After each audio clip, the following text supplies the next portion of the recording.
Hello and welcome बच्चों to banking के second class में सभी का स्वागत है। आओ, लास्ट डे अपने पढ़े थे कमर्शियल बैंक्स के बारे में एंड सेंट्रल बैंक के बारे में। एक बार रिवाइज करते आ जाओ। What was commercial bank? Commercial bank refers to a financial institution that accepts deposits from the public and grants loans to households and firms. Grants loans to households and firms with the aim of earning profits. This is what is commercial bank. It is a very important definition. Next, what is central bank? Central bank refers to an apex institution that courts, CORDS, that courts the entire banking structure of an economy. That courts the entire banking structure of an economy. Courts का full form: controls, operates, regulates and directs. ये चीज हो गया, ठीक है। फिर अपने commercial bank का तीन कॉन्सेप्ट देखे थे। कमर्शियल बैंक जो पैसा लेता है पब्लिक से, किस रेट पे लेता है? Borrowing rate. और जिस रेट पे वो लोन देता है, लेंडिंग रेट। बीच का जो इसका रेवेन्यू है, कमाई है, उसको स्प्रेड बोलते हैं। Is spread the pure profit? It's not the pure profit, ठीक है ना। चलो ओके। फिर हमने देखा, अगर बैंक के तीनों काम करता है बच्चों, तभी वो कहलाएगा बैंक, नहीं तो वो रह जाएगा फाइनेंशियल इंस्टीट्यूशन ही। उसको तीनों काम करना पड़ेगा। उसका एक मेजर सुपर पावर क्या था? Creation of money. और आरबीआई का सुपर पावर क्या है? बनाता है। प्रिंटिंग ऑफ मनी बनाता है। बनाते तो अपने सब कुछ है, सब कोई किसी ना किसी को है कुछ। नेक्स्ट आओ, functions of commercial banks. Last day अपने कौन सा फंक्शन किए थे? प्राइमरी में कौन सा किए थे? Accepting deposits. We did accepting deposits, ठीक है।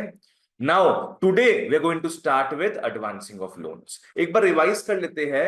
एक्सेप्टिंग डिपॉजिट्स में कौन से मेन दो अकाउंट्स थे बताओ? मेन दो deposits, demand deposit and time deposit.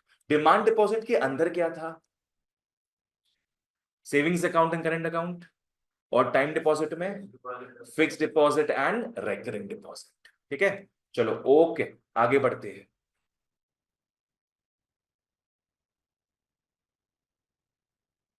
आगे बढ़ते हैं, आ जाओ। एडवांसिंग ऑफ लोन्स, कॉपी निकाल लो। कॉपी निकाल लो। कॉपी और मटेरियल आजू बाजू में साथ में रखना है एकदम। लिख लो, लोन्स।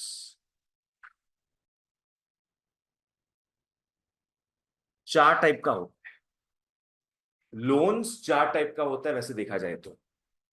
सबसे पहला टाइप है cash credit.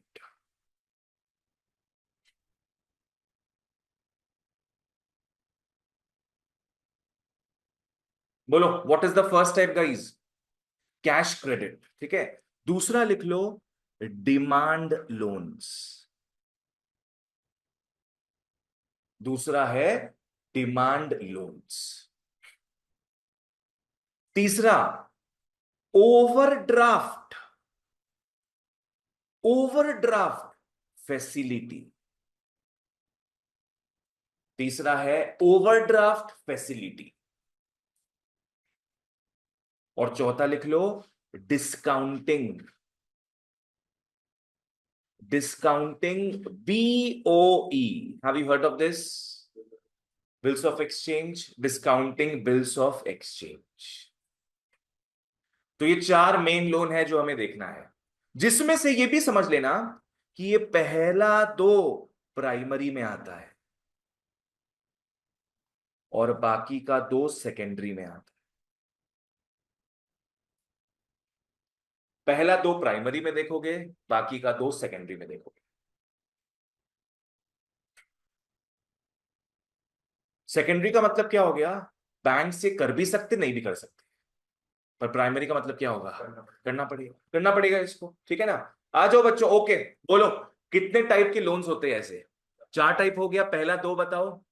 Cash credit, demand loans. Cash credit, demand loans. बाकी का दो हो गया, overdraft facility and discounting bills of exchange. चलो एक एक करके देखते हैं। पहले मैं समझा देता हूं इन दोनों के बारे में, फिर मटेरियल देखेंगे। कैश क्रेडिट का मतलब क्या हो गया कि तुम बैंक से लोन ले रहे हो against some collateral. You know what's a collateral? क्या होता है? To give up something which is कुछ गिरवी more रखवाते हैं worth, less more worth than more worth. Collateral का मतलब क्या हो गया? You put some security in front of the bank, कि मैं आपको लाख रुपया का गोल्ड दे रहा हूं, आप मेरे को लोन दे दीजिए। इसको बोलते कोलैटरल सिक्योरिटी मॉर्टगेज। क्या क्या बोलते हैं? Collateral security mortgage. ठीक है ना? तो तुम कुछ गिरवी रखवा रहे हो, बदले में तुमको लोन मिलेगा। That is called cash credit. ठीक है? इसमें होता क्या है, तुम्हारे नाम पे अकाउंट खोला जाएगा एक, उसमें मान लो 5 लाख रुपया एलोकेटेड है। तुम्हारे नाम पे अकाउंट खुला, 5 लाख रुपया उसमें एलोकेटेड है। तुम इसमें से जितना रुपया यूज करोगे, इंटरेस्ट उसी में लगेगा। अगर मेरे नाम पे 5 लाख का अकाउंट खोल दिया गया है, मैं इसमें से 50,000 रुपया ही लिया हूं, कितना में इंटरेस्ट लगेगा मेरा? 50,000 में। Not on the entire amount, not on the entire amount. ठीक है ना? Think of it like a credit card. कभी तुम लोग सुना है इसके बारे में? यूज होते देखा है तुम लोग? क्रेडिट कार्ड में क्या होता है, there is something called credit limit. जैसे पकड़ लो, मेरे क्रेडिट कार्ड में 1 लाख का लिमिट है, तो मेरे को क्या इंटरेस्ट पूरे पे देना पड़ रहा है क्या? नहीं। जितना हम यूज करेंगे उतना में इंटरेस्ट पे करना पड़ेगा, हम यूज नहीं करेंगे तो इंटरेस्ट पे नहीं करना पड़ेगा मेरे को। This is the form of cash credit. Clear है ये चीज? नेक्स्ट आओ डिमांड लोन्स पे। डिमांड लोन सबसे वाहियात कॉन्सेप्ट है, सबसे वाहियात। डिमांड लोन्स में क्या होता है, बैंक तुमको लोन दिया, वो कभी भी तुमसे लोन रिटर्न मंगवा सकता है, कभी भी। तुम बाथरूम गए हो, कॉल आ गया, ये लोन रिटर्न कर, लोन रिटर्न कर, तुमको लोन रिटर्न करना पड़ेगा उसको। जब बैंक डिमांड करेगा, you will have to give back the money to that. आएंगे उसमें। ये समझ में आया कितना घटिया चीज है ये? तुम 5 लाख रुपया लोन लिए, बैंक वाले तुमको आज बोल दिया कि मेरे को कल तक रुपया रिटर्न चाहिए, देना पड़ेगा। Next, what about the interest part? Interest लगेगा ऑन द एंटायर अमाउंट। यहां पे इंटरेस्ट किसमें लगता था? जितना आपने यूज करे थे उसमें। डिमांड लोन में क्या, interest will be taken on the entire amount, क्योंकि तुम्हारे पास पूरा रुपया पहुंच गया है। तुम यूज करे हो नहीं करे उससे मतलब नहीं है इनको, पूरा रुपया पे इंटरेस्ट पे करना पड़ेगा। तो दो डिफरेंस समझ में आ गया? पहला डिफरेंस क्या दोनों के बीच में? कैश क्रेडिट मिलता है कब? जब अपने कोलैटरल जमा रख सकते तब मिलेगा। और डिमांड लोन क्या था? जब मन होगा ये पैसा रिटर्न ले लेगा। बोलो। टाइम पीरियड, जैसे अगर काम 1 महीने के अंदर ही ले ले तो हम लोग एक महीना भी नहीं, 20 डेज के अंदर ले तो वो 20 डेज पे तो कैलकुलेट होगा इंटरेस्ट। हाँ बिल्कुल, जितना दिन तुम्हारे पास पैसा रहेगा उतना में इंटरेस्ट कैलकुलेट होगा। ठीक है? दूसरा, यहां इंटरेस्ट लगता है ऑन द यूज्ड अमाउंट, यहां इंटरेस्ट लगता है ऑन द एंटायर। ये दोनों क्लियर हो गया अपने को? आओ मटेरियल में आते हैं, मार्क कर लेते हैं। Okay, advancing of loans. Bank bank के पास जो भी डिपॉजिट्स होता है ना, बैंक के पास जो भी डिपॉजिट्स होता है, not allowed to remain idle. अपने रुपए जमा कर रहे बैंक के पास, वो आइडल वहां नहीं पड़ा रहेगा। अगर आइडल पड़ा रहा तो बैंक वाला कैसे कमाएगा फिर? है ना? इन लोग क्या करते हैं, कुछ कैश रिजर्व्स रख लेते हैं अपने पास। मान लो मैंने 1,000 रुपए जमा किया बैंक में, तो बैंक वाला क्या 1,000 रुपए लोन में किसी को दे देगा क्या? कुछ रुपया अपने पास रखेगा, बिकॉज लोग पैसा विड्रॉ भी करने आते हैं, तो वो भी ऑनर करना है इनको। तो कुछ रुपया बैंक अपने प्रेमाइसिस में रखेगा, बाकी 700-800 रुपया क्या है वो लोन पे दे देगा। ठीक है ना? तो after keeping some cash reserves, वो बैलेंस दे देगा नीडी बोरोवर्स को। नीडी बोरोवर्स जैसे कौन हो गया? नीरव मोदी, विजय माल्या, इन लोग हैं नीडी बोरोवर्स। करोड़ों करोड़ों रुपया लेकर ये लोग देश छोड़ के भाग जाते हैं। क्यों? बैंक वाला इनको लोन देता है, समझ नहीं आता है। तो नीडी बोरोवर्स को लोन दिया जाता है एंड उनसे इंटरेस्ट चार्ज किया जाता है। बहुत बढ़िया जी, बहुत बढ़िया। आ जाओ, ये दो हम लोग पढ़ रहे हैं प्राइमरी में। ठीक है ना? आओ, कैश क्रेडिट, इंपॉर्टेंट डेफिनेशन है। कैश क्रेडिट एक ऐसा लोन है जो बोरोवर को दिया जाता है against his current assets. Cash credit एक ऐसा लोन है which is given to borrower against his current assets. जो भी एसेट्स वो गिरवी रखना चाहे रखवा सकता है। क्या क्या हो सकता है, क्या क्या गिरवी रखवा सकता है वो? Shares, stocks, bonds, debentures, securities etcetera etcetera. जो भी तुम्हारे पास तुम गिरवी रखवा दो, तुमको लोन मिल जाएगा।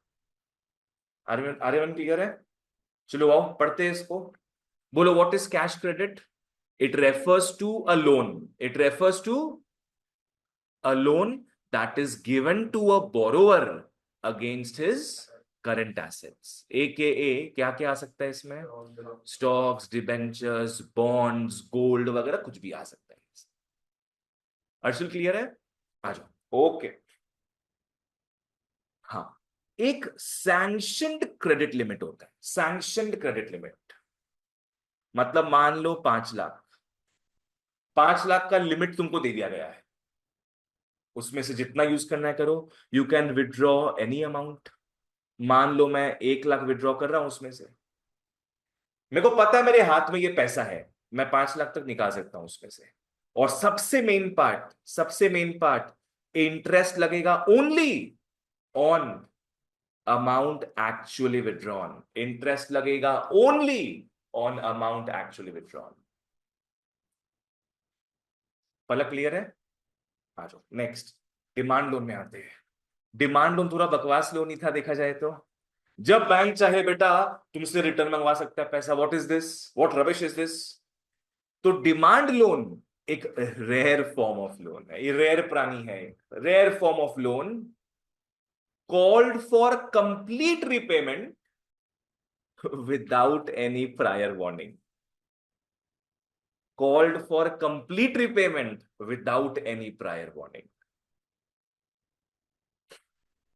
तुमसे कभी भी रिटर्न मंगवा सकता है पैसा बिना तुमको 2 महीना 3 महीना का टाइम दिए। नहीं, अगर रिटर्न देंगे अपने तो पेनल्टी कटेगा अपना, या लेट चार्जेस कटेगा। तुम और लेट करते जाओगी तो क्या पता है लोग हर दिन का एक्स्ट्रा एक्स्ट्रा इंटरेस्ट लेते जाए। क्रेडिट कार्ड में तुम लोग बताओ, अगर अपने लोन लेने जाए तो नॉर्मली रेट क्या चलता होगा इंटरेस्ट का? कुछ भी आइडिया होगा तो? 18% गुड, 14, 15, 16, 17, 18% के आसपास चलता है। क्रेडिट कार्ड में साल का इंटरेस्ट है 40 से 45% साल का इंटरेस्ट। तो नहीं जमा करोगे, अगर टाइमली पेमेंट करोगे तो इंटरेस्ट बढ़ते जाएगा पूरा। On top of that late charges भी कटेगा। पैसा ही पैसा होगा बैंक के पास। आ जाओ। तो डिमांड लोन सबसे पहले कैसा लोन है? Rare. It's a rare loan that can be called for complete repayment without any prior warning to the borrower. बोलते जाओ, देख लो पहले, कोई चिंता नहीं, आराम से बोलने का कष्ट उठाओ सब। बोलो, demand loan refers to a rare form of loan. पहला पॉइंट क्या हो गया? Rare form of loan. दूसरा point, that can be called for complete repayment. That can be called for complete repayment. Third point, without any prior warning. Without any prior warning. आ जाओ। हाँ, यहां पे क्या है? Interest payable on the entire amount. Interest payable on the entire. चलो आगे बढ़ते हैं फिर। सेकेंडरी फंक्शंस में आते हैं। Come to overdraft facility. मैं साइड में समझाता हूं इसका concept. You guys know what is withdraw? क्या होता है विथड्रॉ? अपने अकाउंट से अपना पैसा निकालना। अपने अकाउंट से क्या करना? अपना पैसा निकालना। पकड़ लो, मेरे अकाउंट में फिलहाल बैलेंस है 50,000। अगर हम 40,000 निकालने जाएंगे तो इस कॉन्सेप्ट को अपने क्या बोलेंगे? विड्रॉ। विड्रॉ। ये पहला सिचुएशन है, इसको विड्रॉ बोलेंगे क्योंकि मैं अपने लिमिट तक पैसा निकाल रहा हूं। पर अगर अगर मैं जा रहा हूं 70,000 रुपीज निकालने, अगर मैं जा रहा हूं 70,000 रुपीज निकालने, तो इस कॉन्सेप्ट को बोलेंगे अपने ओवरड्रॉ। ओवरड्रॉ मतलब क्या हो गया? कि जितना तुम्हारे अकाउंट में पैसा जमा किया हुआ है तुम उससे ज्यादा निकाल रहे हो। ओवर। विथड्रॉ मतलब विद इन, उसके अंदर, 50,000 के अंदर तुम रुपया निकाल रहे हो। ओवरड्रॉ मतलब, ओवर मतलब उसके ऊपर, उससे ज्यादा तुम निकाल रहे हो। तो मैं यहां ओवरड्रॉ कितने रुपए का कर रहा हूं बताओ? 20,000 का मैं कर रहा हूं। मेरे अकाउंट में तो कितना था? 50,000 था। मैं बैंक से एक्स्ट्रा 20,000 निकाल लिया। ये बताओ एक किस्म का लोन लग रहा है कि नहीं? एक किस्म का लोन लग रहा है ना ये, कि 20,000 अपने किससे लिए? अपने अकाउंट में तो था नहीं, अपने बैंक से लिए। तो एक किस्म का ये लोन हो गया, शॉर्ट टर्म लोन। कॉन्सेप्ट समझ में आया? What is withdraw, what is overdraw? Overdraw happens when you try to take out money more than your balance, and withdraw is the normal thing when you withdraw money less than or equal to your balance. Clear है? अब बात यह है कि अपने आज तक तो सुने नहीं ऐसा कुछ कि बैंक में इतना रुपया पड़ा है उससे ज्यादा निकाल रहे हो अपने। कभी सुना तुम लोग ऐसा? तुम सुना है? कैसे? बिजनेसेस में होता है, बिल्कुल सही हर्षिल। ये जो ओवरड्रॉ का फैसिलिटी है ये हर अकाउंट में अवेलेबल नहीं है, ये करंट अकाउंट वालों को अवेलेबल है। ओवरड्रॉ कर सकते हैं सिर्फ करंट अकाउंट वाले, बिजनेस जिनके नाम पे खुला हुआ है वो कर सकते हैं बस। अब सवाल ये उठता है, सारे करंट अकाउंट वाले कर सकते हैं क्या? No, selected. जिनका बैंक के साथ अच्छा रिलेशन बना हुआ है कुछ टाइम से, जो टाइमली पेमेंट करते हैं बैंक में, जिनका अच्छा फाइनेंशियल पोजीशन दिखता है बैंक को, बैंक वाला उनको ऑफर करता है ओवरड्रॉ का फैसिलिटी। ठीक है ना? क्लियर है यहां तक? सबको ऑफर नहीं करता है। दिस इज थिंग, इसको बना लो, ऊपर में लिख लो ओवरड्राफ्ट फैसिलिटी। Overdraft facility. जितना जो मैं समझाता हूं ना सब बना लिया करो एकदम। बहुत बार टेक्स्ट से समझ नहीं आता अपने को, एग्जांपल्स के थ्रू समझ में आ जाता है। इसके बाद टेक्स्ट पढ़ना आसान हो जाता है फिर।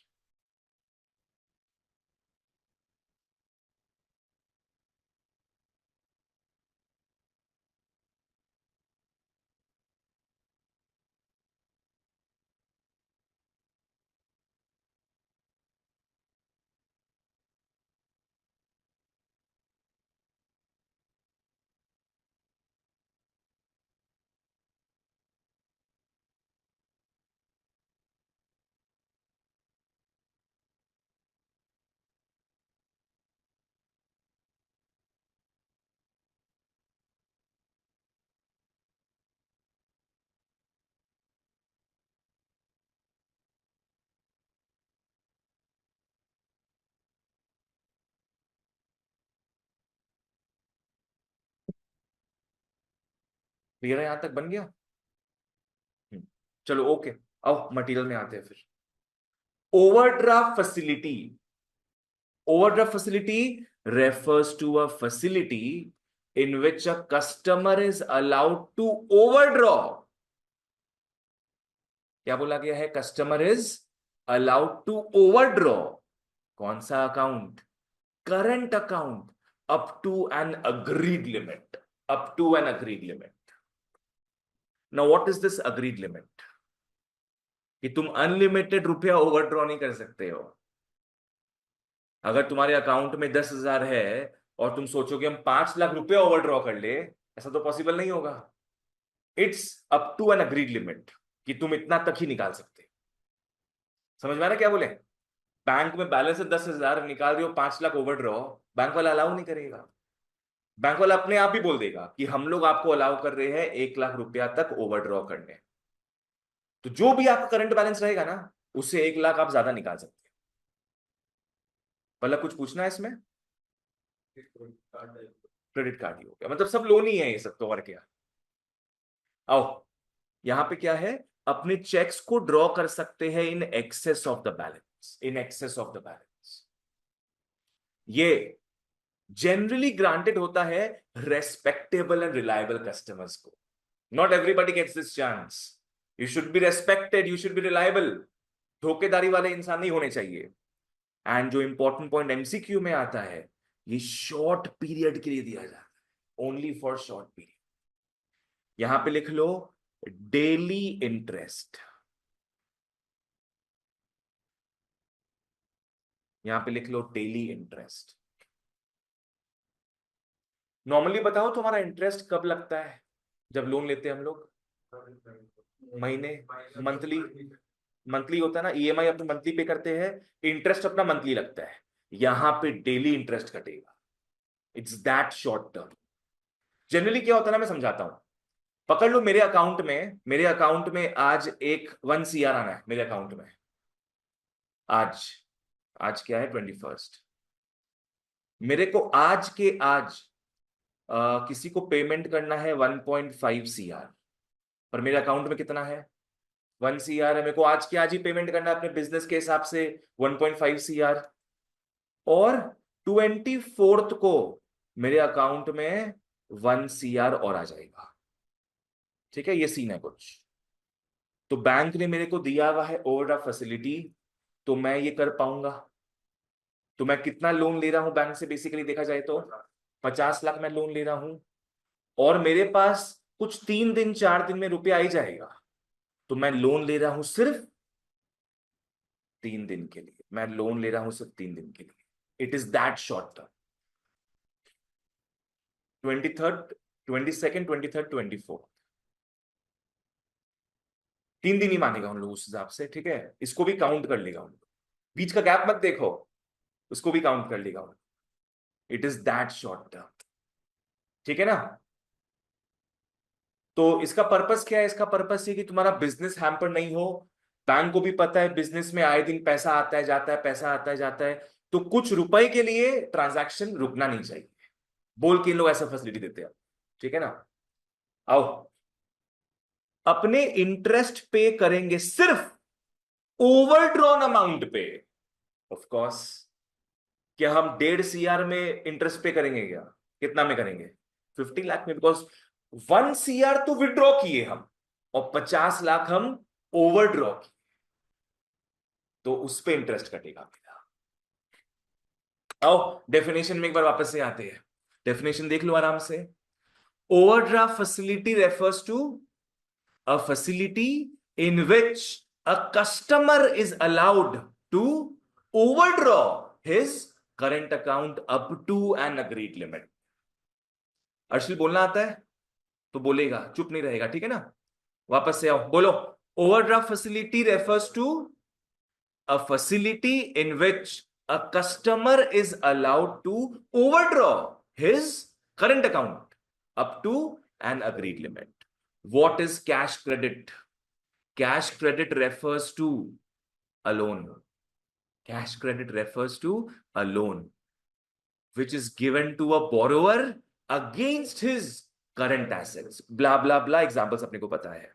Demand loan refers to a rare form of loan that can be called for complete repayment, that can be called for complete repayment without any prior warning to the borrower। बिना तुमको time दिए तुमसे पैसा return लेंगे। Next, overdraft facility refers to a facility in which a customer is allowed to overdraw his current account up to an agreed limit। ठीक है?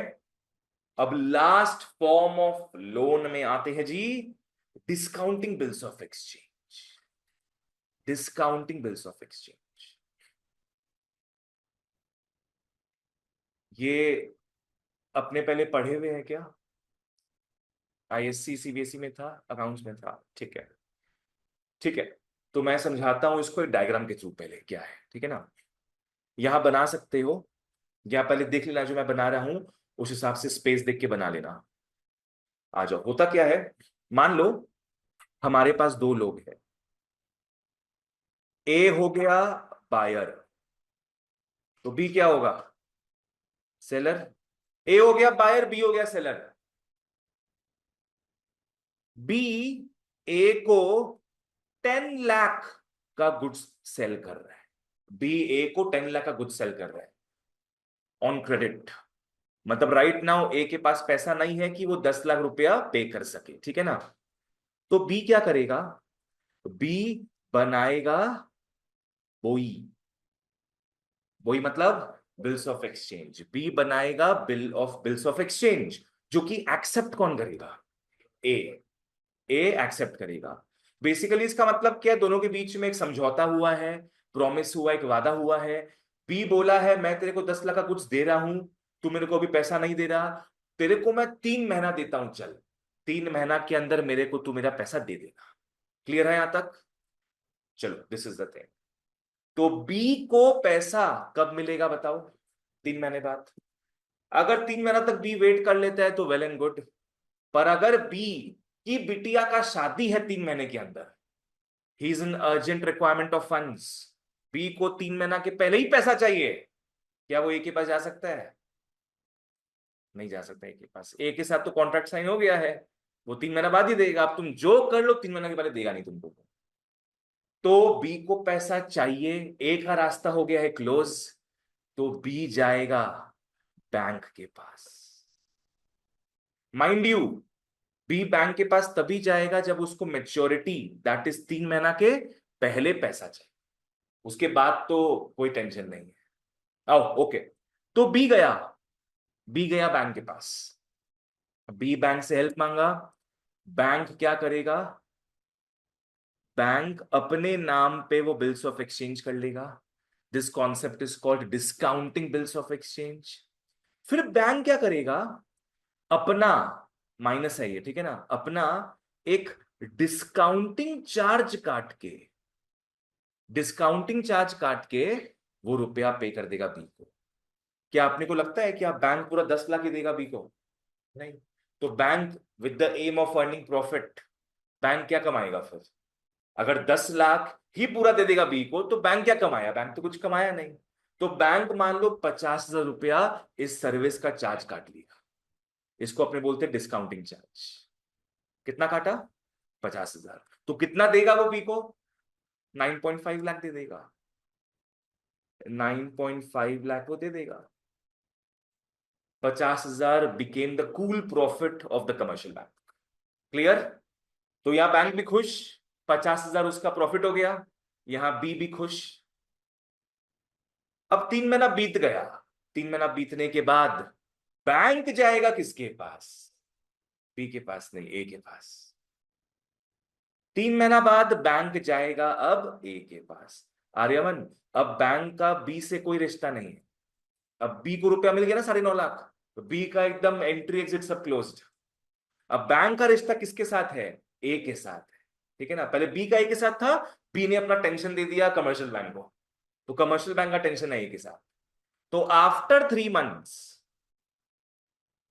After maturity, after maturity bank जाएगा ए के पास, एंड गेस व्हाट? ए कितना देगा bank को? 10 लाख देगा। ए bank को देगा 10 लाख, बिकॉज 10 लाख का ही बात हुआ था भैया। That is the thing. This entire concept is called discounting bills of exchange. This only kicks into view when the maker of BOE is in urgent needs of funds and cannot wait till maturity. बोलो समझ में आई बात? बना लो इसको, इसको ढंग से बना लो। कोई इन्वेस्टमेंट के लिए उस बिल को डिस्काउंट नहीं करा सकता। वो भी हो सकता है, पर अपने इकोनॉमिक्स पे यही पार्ट पढ़ेंगे सर। वो डिटेल में तुम्हारे अकाउंट्स में ही होगा, इसमें वो डिटेल वाला पार्ट नहीं है। इसको ढंग से बना लो। यहां से भी एक लंबा क्वेश्चन आता है, तो इसको अपने बनाएंगे इस तरीके से और एक्सप्लेन करेंगे एग्जाम में।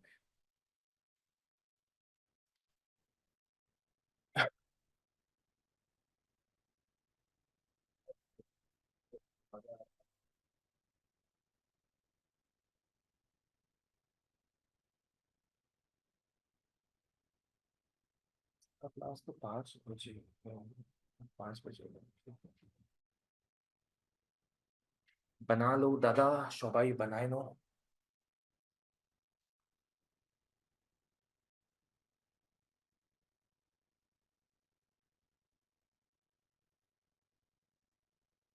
जो वर्डिंग समझ नहीं आए पूछना।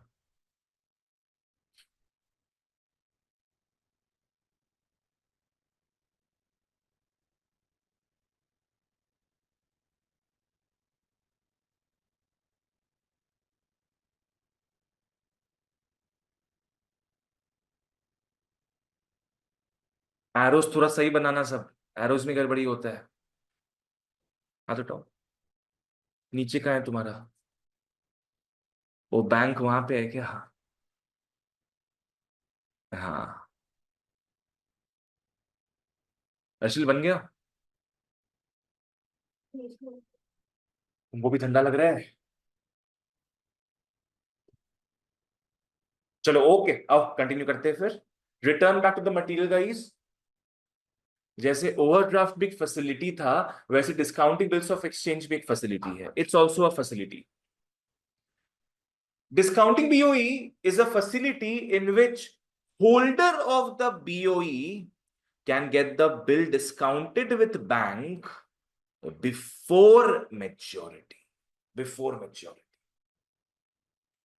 होल्डर ऑफ अ बीओई कौन हो गया?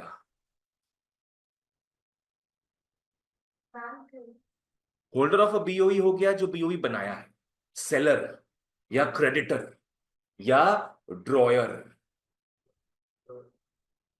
ड्रॉयर जो बनाता है उसमें अर आता है, ठीक है। पेयर है ना, एम्प्लॉयर, सेलर, बायर में भी तो अर आ गया वैसे। ठीक है आओ। Discounting BOE refers to a facility in which the holder of a BOE या तो maker of a BOE can get the bill discounted with the bank. कब? Before maturity. पलक समझ में आया? वापस से एक बार पढ़ते आओ, बोलो। Discounting bills of exchange refers to a facility in which the holder of a BOE, in which the holder of a BOE can get the bill discounted with the bank, can get the bill discounted with the bank. Fourth point, before maturity. Before maturity. ये लिंगो याद रख लो, ये language याद रख लो। जो बनाता है BOE उसको क्रेडिटर बोलते हैं, ड्रॉयर बोलते हैं, और यहां पे लिख लो सेलर, ताकि डायग्राम से मैच हो। एंड जो बीओई एक्सेप्ट करता है, जो टर्म्स एंड कंडीशंस को एक्सेप्ट करता है बच्चों, उसको डेटर बोलते हैं, ड्रॉई बोलते हैं। इस केस में उसको बायर बोल देंगे, इस केस में बायर बोलते हैं।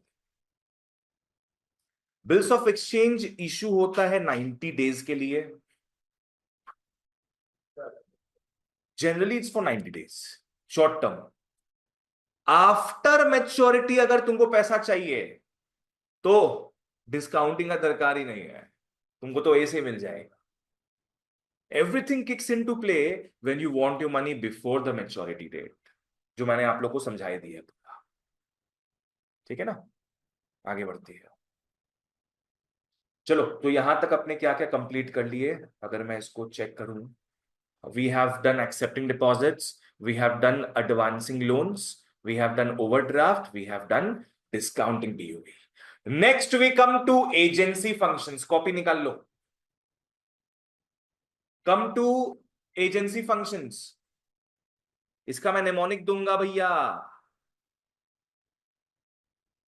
एजेंसी फंक्शंस मतलब आजकल क्या है, बैंक्स कमीशन बेसिस पे भी काम करती है। वो कुछ एक्स्ट्रा काम करते हैं जिसके बेसिस पे वो कमीशन कमाते हैं। लाइक से फॉर एग्जांपल, अपने अपना स्कूल का फीस आजकल बैंक से जमा कर सकते हैं। जैसे मेरा जो स्कूल था वो पंजाब एंड सिंध बैंक में फीस लेता था, तो पंजाब एंड सिंध बैंक को क्या फायदा हो रहा है उससे? हर फीस में उसको कमीशन मिल रहा होगा। पकड़ लो हम जाके अपना स्कूल का फीस 2,000 रुपए जमा किए होंगे, तो उसका 1% क्या पता 20 रुपया पीएनबी काट रहा होगा। ठीक है ना। तो इन लोग अलग अलग काम करते हैं आजकल, दे एक्ट एज एजेंसीज। इसका निमोनिक ले लो मस्त वाला एक, टीवीएस फिट। टीवीएस फिट, जो सुना टीवीएस के बारे में? बॉयज, बाइक का कंपनी है टीवीएस फिट। ये हो गया एजेंसी फंक्शन का निमोनिक, जहां टी का मतलब है ट्रांसफर ऑफ फंड्स। बैंक अपने को हेल्प करता है फंड्स को यहां वहां ट्रांसफर करने में। ठीक है। वी में आओ, वेरियस आइटम्स। वी हो गया वेरियस आइटम्स। वेरियस आइटम्स का मतलब क्या हो गया कि हमारा नेटफ्लिक्स का जो सब्सक्रिप्शन है हमारे बैंक से कट जाता है। हम जो शेयर्स खरीद के रखे हैं उसमें क्या मिलता है अपने को, डिविडेंड मिलता है, हमारे बैंक में ऑटोमेटिकली आ जाता है। ठीक है ना, ऐसा कुछ कुछ होता है, बताएंगे सब। एस का मतलब होता है शेयर्स, शेयर्स, पी एस, मतलब बाइंग एंड सेलिंग। शेयर्स का बाइंग एंड सेलिंग अपने को बैंक हेल्प करता है इस चीज, शेयर्स को खरीदने बेचने में। एफ में आओ, एफ का मतलब हो गया फॉरेन करेंसी, लिख लो फॉरेक्स।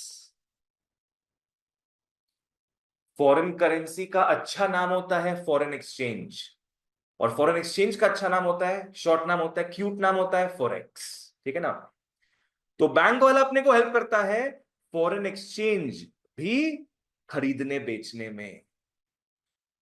आई में आ जाओ, income tax, income tax advice. I का मतलब है इनकम टैक्स एडवाइस। इसका मतलब समझ में आया, क्या होगा? तो एडवाइस देते कि आप कैसे अपने इनकम को शो कर सकते हैं जिससे आपको कम बिल्कुल। टैक्स पे करना है। आज बैंक में हमारा खाता है ना, उसको पता है हमारा पूरा फाइनेंशियल ट्रांजैक्शंस कैसा क्या होता है, तो वो अपने को हेल्प कर सकता है in preparing the income tax returns. आप कैसे टैक्स बचा सकते हो, क्या कर सकते हो, क्या नहीं कर सकते हो। टी में आओ, टी का मतलब होता है trustee, trustee and executor. T का मतलब होता है ट्रस्टी एंड एग्जीक्यूटर। ट्रस्टी का मतलब पता है, ट्रस्टी कौन होता होगा? स्कूल वाला नहीं। ट्रस्टी का मतलब है तुम किसी को कुछ बात बता रहे हो बहुत ट्रस्ट करके, ताकि वो उसको सेव करके रखे, किसी को बोले नहीं, वो होता है ट्रस्टी। यहां ये पॉइंट विल को लेकर है। विल समझ में आता है, जो अपना जमीन जायदाद जिसके जिसके नाम रख के जाते हैं वो डॉक्यूमेंट को अपने विल बोलते हैं। तो बहुत लोग क्या अपना विल बैंक के पास जमा करवा देते हैं, ना कि अपने बेटे के पास, ना कि अपनी वाइफ के पास रखवाते। क्यों? उन्हें चेंज करवा देंगे बाई चांस कुछ फ्रॉड करके। बैंक के पास ओरिजिनल सेफ कॉपी पड़ा रहेगा। तो बैंक यहां पे कौन सा रोल प्ले कर रहा होगा? ट्रस्टी का। और अपने डेथ के बाद वो घर जाके उस विल को सबको बताएगा, तो वहां पे वो कैसा रोल निभा रहा है? एग्जीक्यूटर का रोल। एग्जीक्यूट कर रहा है विल को वो, कि आपके नाम पे ये छोड़ा हुआ, आपके नाम पे वो छोड़ा गया, आपके नाम पे कुछ नहीं छोड़ा गया है। ये सब सब जो बोलेगा, एग्जीक्यूटर का रोल प्ले करता है। आ जाओ। ओके, सो कौन सा फंक्शंस देख रहे हैं अभी अपने? एजेंसी फंक्शंस का नेमोनिक क्या था? TVS fit. टी का मतलब हो गया banks help us in transfer of funds. V का मतलब वेरियस आइटम्स। एस का मतलब शेयर्स का लेवा बेची, शेयर्स का बाइंग एंड सेलिंग। वैसे ही एफ का मतलब होगा फॉरेन एक्सचेंज का लेवा बेची। एंड आई हो गया इनकम टैक्स एडवाइजरी। ठीक है। और एफ आई टी, टी का मतलब ट्रस्टी एंड एग्जीक्यूटर। अर्शल ठीक, अभी तो पढ़े थे अपने टी का मतलब। आओ, तुम भी आ जाओ पढ़ लो। बस ये जब यहां पे आए तो मेरे को बता देना, वहां जब तक है कोई प्रॉब्लम नहीं है। यहां पे आए अगर तो क्या पता उसका स्टिकीनेस कम हो जाएगा तो हम गए। आजकल तो इन लोग फ्लोर पे भी चलना स्टार्ट कर दिया है, सबसे खतरनाक चीज वो। अरे भाई, अरे भाई, बाहर है बात सुन लिया मेरा ये? भाई है। तो और खतरनाक इसके पीछे घुस गए हैं। कुछ हो तो बताना। हम तो देख सकते नहीं पीछे, कुछ भी हो तो बताना। अब वही टेंशन है बाबू, क्या करें हम। क्या होगा सर, मार तो नहीं देगा आपको। अरे तो विगली विगली होता है ना ये सब, मरेंगे तो नहीं, उसे पता है वो चीज, पर जो घिन आता है। लिजर्ड्स। ओके आओ, एजेंसी फंक्शंस में आते हैं, फटाफट मार्क करते हैं, कुछ भी हो तो बताना। आओ। ठीक है, हाँ। उसमें एजेंसी फंक्शंस आजकल बैंक प्ले करते हैं, जिसके लिए वो चार्ज करते हैं सम कमीशन, जिसके लिए वो चार्ज करते हैं सम कमीशन। यहां तुम लोग गोल कर लो तो हमारी निमोनिक को, T V S F I T, TVS फेट। चलो इजी है, फटाफट ध्यान देते हैं। ट्रांसफर ऑफ फंड्स, अपने फंड्स को यहां से वहां भेज सकते हैं, किन किन चीजों के थ्रू? चेक्स हो गया, डिमांड ड्राफ्ट्स, पे ऑर्डर्स, ऑनलाइन बैंकिंग, यूपीआई वगैरह, सारा सुख सुविधा अपने को बैंक दिया है। This is called transfer of funds. Next हो वेरियस आइटम्स की तरफ। बैंक में हमने अकाउंट खोल लिया, बैंक, तो क्यों देख रहे हैं वहां पे तुम? जब जब देखिएगा हम डर जाएंगे। वेरियस आइटम्स को बैंक हमारी तरफ से कलेक्ट करता है, पेमेंट भी करता है। वो समझते हैं इसका मतलब? बैंक्स हमारी तरफ से पेमेंट्स करता है और हमारी तरफ से पेमेंट्स रिसीव भी करता है। बैंक्स का डुअल रोल है। हमारी तरफ से क्या करेगा बैंक? पेमेंट करेगा लोगों को, और हमारे तरफ से बाकी लोगों से पेमेंट रिसीव भी करेगा। लाइक से फॉर एग्जांपल मेरा नेटफ्लिक्स का सब्सक्रिप्शन है और हम बैंक में डाल दिए standing instruction. You know what it means? Standing instruction, और नॉट दैट। स्टैंडिंग इंस्ट्रक्शन क्या होता है कि हर महीने इस तारीख को मेरे अकाउंट से ऑटोमेटिकली पैसा कट जाएगा। Stopping instruction. समझ में आया क्या बोले तुमको पलक? स्टैंडिंग इंस्ट्रक्शन क्या हो गया? मंथली एक अमाउंट एक पर्टिकुलर तारीख को कटता जाएगा विदाउट माई इंटरफियरेंस। ठीक है ना? तो बैंक क्या है, मेरी तरफ से सब्सक्रिप्शंस के लिए पेमेंट करता है, इंश्योरेंस का प्रीमियम भी कट जाएगा। मंथली कटता है कि एनुअली कटता है, कुछ आइडिया है? एनुअली। इंश्योरेंस का प्रीमियम अपने हमेशा एनुअली पे करते हैं, चाहे वो हेल्थ इंश्योरेंस हो, चाहे वो लाइफ इंश्योरेंस वगैरह हो। ठीक है ना? ऑटोमेटिकली हर साल एक दिन में कट जाएगा। टैक्सेस का पैसा भी कट जाता है। पर ये सब के लिए अपने को बैंक को देना पड़ेगा बच्चों स्टैंडिंग इंस्ट्रक्शंस। ये आपको मैं ये परमिशन देता हूं कि एक दिन काट लिया करो पैसा, कोई प्रॉब्लम नहीं है। बैंक हमारे तरफ से पेमेंट रिसीव भी करता है। कहां कहां से रिसीव करता है? इंश्योरेंस क्लेम्स का पैसा रिसीव करता है। पकड़ लो किसी का डेथ हो गया, उसका पॉलिसी था 1 करोड़ का, तो घर वाले के अकाउंट में सीधे सीधे क्या है, माला माल हो जाएंगे सब, 1 करोड़ रुपया आ जाएगा। साथ में का मतलब नहीं है आएगा ना पैसा, नहीं नहीं साथ में एक ही बार में आएगा, पर बैंक खुद ही रिसीव कर लेगा उसको। धीरे धीरे आता मतलब इनको लगा था कि जब भी किसी का death होता है, तो जैसे 1 करोड़ का लिया हुआ है घर, 1 करोड़ का लिया अगर, तो उसको भी कोई सर्टेन टाइम पीरियड में स्ट्रेच करके लोग धीरे धीरे पे करता है। एक बार में आता है। तुम्हारे पास ऑप्शन है कि तुम अपने फैमिली वालों को थोड़ा थोड़ा करके भी दिलवा सकते हो, but the main thing, the bulk portion is एक बार में 1 करोड़ रुपया आ जाएगा। पेंशन का पैसा भी आता है बैंक में, तुम्हारे डिविडेंड्स का पैसा भी आता है, इंटरेस्ट मिलता है तुमको, ये सारा बैंक खुद ही करेगा जो करेगा, विदाउट योर इंटरफियरेंस। बोलो। मेकिंग पेमेंट अगर बैंक में पैसे नहीं गुड क्वेश्चन। अगर तुम्हारा स्टैंडिंग इंस्ट्रक्शन दिया हुआ है बैंक को, बैंक में पैसा ही नहीं है उस दिन, क्या होगा? होगा। हाँ, बैंक वाला तुमसे चार्ज लेगा, तुमसे 500 रुपया प्लस जीएसटी ऐसा कुछ चार्ज लेगा। तुम्हारा 300 रुपया का सब्सक्रिप्शन था मान लो, उतना था नहीं बैंक में अगर, तो 500 रुपया ले लेगा तुमसे।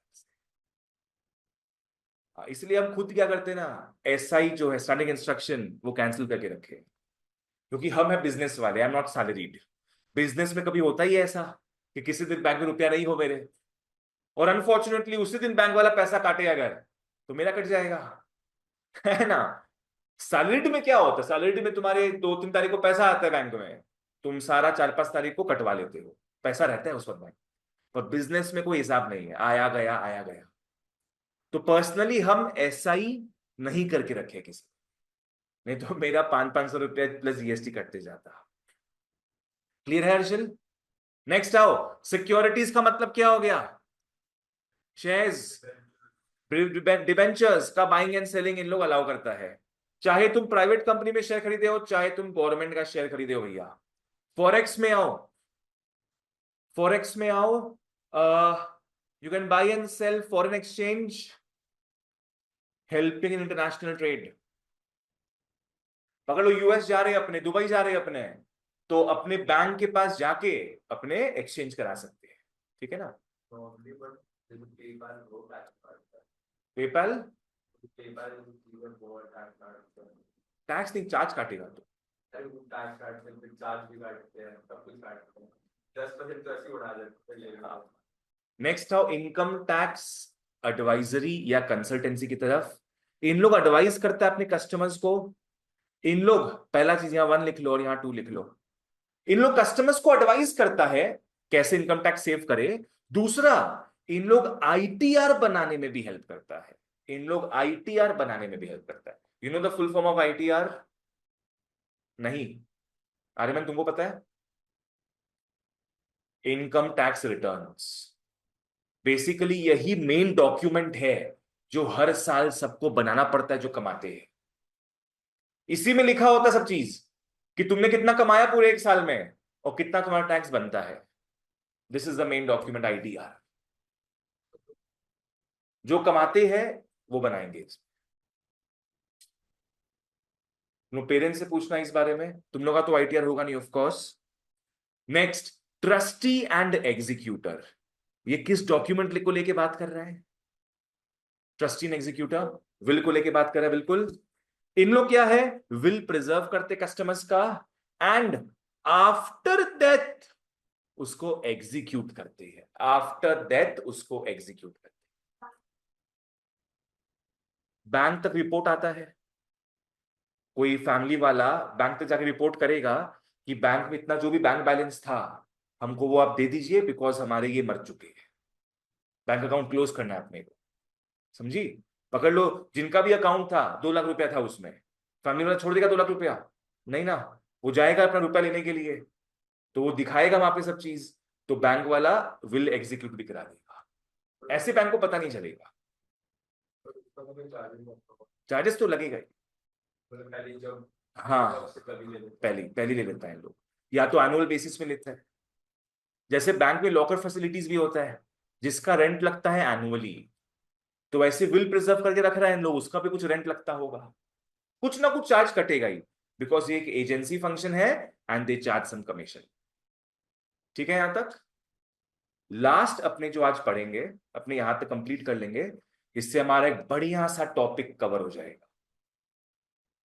नेक्स्ट डे अपने एक फिक्स्ड क्वेश्चन जो आएगा ही आएगा बोर्ड्स में, 5 से 6 मार्क्स का, वो टॉपिक नेक्स्ट डे कवर करेंगे। वो जो सुपर पावर था ना कमर्शियल बैंक्स का, क्रिएशन ऑफ मनी, वो वाला चीज रहेगा। ठीक है, आओ छोटा सा पार्ट है, इसको कंप्लीट करते हैं। टीवीएस फिट खत्म, दैट वाज एजेंसी फंक्शंस। अब गुस की तरफ बढ़ते हैं। गुस मतलब हो गया general utility services. These are some extra perks that banks give us, कुछ एक्स्ट्रा बेनिफिट्स। आओ देखते क्या क्या है। बैंक वाला अपने को लॉकर फैसिलिटी देता है। बैंक वाला इशू करता है traveller cards. You know what a traveller cards? Access कर सकता है नहीं। मतलब अगर कोई भी ब्रांच होगा उस बैंक का। नहीं नहीं, वो चीज नहीं है। ट्रैवलर कार्ड्स क्या हो गया? पकड़ लो, तुम आउट ऑफ इंडिया जा रहे हो, आउट ऑफ इंडिया जा रहे हो, यू वॉन्ट $1,000, ठीक है ना? नॉर्मली अभी तक अपने डॉलर्स कैश में लेते थे, $1,000 कैश में लेके आ गए। पर आजकल इतना ऑनलाइन का जमाना हो गया पूरे वर्ल्ड ओवर, लोग कैश को स्किप करके ये $1,000 भरवा दे रहे हैं कार्ड के अंदर। जैसे होता है ना डेबिट कार्ड होता है, क्रेडिट कार्ड होता है, वैसे कार्ड में $1,000 भरवा दे रहे हैं। क्या नाम है इसका? Travellers card. जैसे अपने टाइम जोन जाते होंगे, पहले बचपन में टाइम जोन में कार्ड मिलता था ना, $500 उसमें जमा करते थे, तो ये वही कार्ड है, डॉलर्स में रहेगा ये चीज। This is much safer than cash. अगर ये खो भी गया तुम इसको ब्लॉक करा सकते हो, पर $1000 चोरी हो जाए, गया वो तो, it's as good as gone. बस ट्रिप हो गया एकदम स्पॉइल्ड मस्त वाला। पलक समझ में आया? नेक्स्ट, इन लोग एलओसी एलओसी इशू करता है। इन लोग एलओसी इशू करता है ना। What is LOC? Letter of credit. ये बहुत बढ़िया डॉक्यूमेंट है। ये तुम्हारा क्रेडिट वर्दिनेस बताता है। It's quite a mouthful. क्या नाम बोला मैंने? Credit worthiness. मतलब तुम कितने सक्षम हो लोन लेने के लिए और उसको चुकाने के लिए। पकड़ लो तुम्हारा बैंकिंग रिलेशनशिप है कोई बैंक के साथ बहुत टाइम से, वो तुमको जानता है अच्छे से, और तुम जो भी लोन लिए हो वहां से हमेशा टाइमली चुकाए हो, तो तुम एक इज्जतदार व्यक्ति हो। अगर तुम कोई बड़ा लोन कहीं लेने जा रहे हो तो तुम अपने बैंक से एलओसी मांग सकते हो। तुम्हारा बैंक अगर आईसीआईसी बैंक है तो वो आईसीआईसी बैंक का टैग लगा रहेगा उसमें और एलओसी दे देगा कि हम ये अटेस्ट करते हैं कि ये आदमी बहुत क्रेडिट वर्दी है, ये जितना लोन मांगे आप आराम से दे सकते हो, चुका देगा। वो नहीं चुका पाए तो अलग बात है, पर ये एक हो गया कि हाँ भाई परफेक्ट इंसान है फॉर लोन। क्रेडिट स्कोर ये चीज एग्जैक्ट वो नहीं है। क्रेडिट स्कोर तुम्हारा होता है बाबू क्रेडिट कार्ड से। ये बिना क्रेडिट कार्ड के भी तुमको बता देगा। स्कूल में मिलता है ना तुम लोग को, 12th के बाद मिलेगा कैरेक्टर सर्टिफिकेट। नहीं देता है क्या? वो जानता है फिर कैसा है सब। ऐसे भी हम लोग को भी जो मिला था कैरेक्टर सर्टिफिकेट, सब में ए ही था। सब में ए था। सबको वही मिलता है और क्या। तो ये वही हो गया कैरेक्टर सर्टिफिकेट। नेक्स्ट आओ। इन लोग पब्लिश करते हैं स्टैटिस्टिक्स ऑन फाइनेंशियल मैटर्स। मतलब डेटा इज एवरीवेयर। बैंक वाले बताते हैं कि इस साल हमने कितना नया ब्रांच खोला, हमारे यहाँ कितने डिपॉजिट्स हुए पैसे, हम लोग कितना लोन दिए इस साल, और ये सारा स्टैटिस्टिक्स इन लोग पब्लिसाइज करता है। ठीक है ना। नेक्स्ट, इसको अपने काट सकते हैं, ये काम का नहीं होता। अंडर राइटिंग ऑफ शेयर्स अपने काट सकते हैं। नेक्स्ट आओ। अपने मोटा मोटी सारा फंक्शंस पढ़ लिए बच्चों, बस क्या बचा है? क्रेडिट क्रिएशन, जिस पर पूरा एक क्लास लग जाएगा नेक्स्ट डे। 5 से 6 मार्क्स कंफर्म्ड। तो ये जो है ना, ये 3 ये 3 हो जाएगा। ठीक है ना। जो इतना सस्ते में निपटाया हुआ है यहाँ पे, वो इतना भी सस्ता नहीं है, उस पे पूरा एक क्लास है। Credit creation is the unique function of commercial banks, is the unique function. ये सुपर पावर तो भाई आरबीआई के पास भी नहीं है। इसका मेन मंत्र क्या है ना? इसका मेन मंत्र है कि commercial banks are able to offer loans that are many times more than the initial deposit made by the customers. समझ में आया? जितना आपने डिपॉजिट किया, जितना रोकड़ा, जितना कैश अपने सही में डिपॉजिट किए, उससे काफी ज्यादा लोन देता है बैंक वाला। मैंने बैंक में 1000 रुपीज जमा कर दिया आज, तो वो 1000 लोन नहीं देगा, वो इतना इतना लोन देते जाएगा कि ये तुम्हारा अल्टीमेटली 5000 रुपया बन जाए। Let this be a mystery. Next day अपने टेबल देख के, टेबल देखते हुए अपने इसको फुल ऑन देखेंगे, समझेंगे। 1000 का डाल सकते हैं, हाँ। 15% कैश वो करने के बावजूद भी से तो इतना बना देगा, वही तो अपने को देखना है। ठीक है, क्लियर था? चलो that's it for today guys, thank you so much. ये सब सवाल का जवाब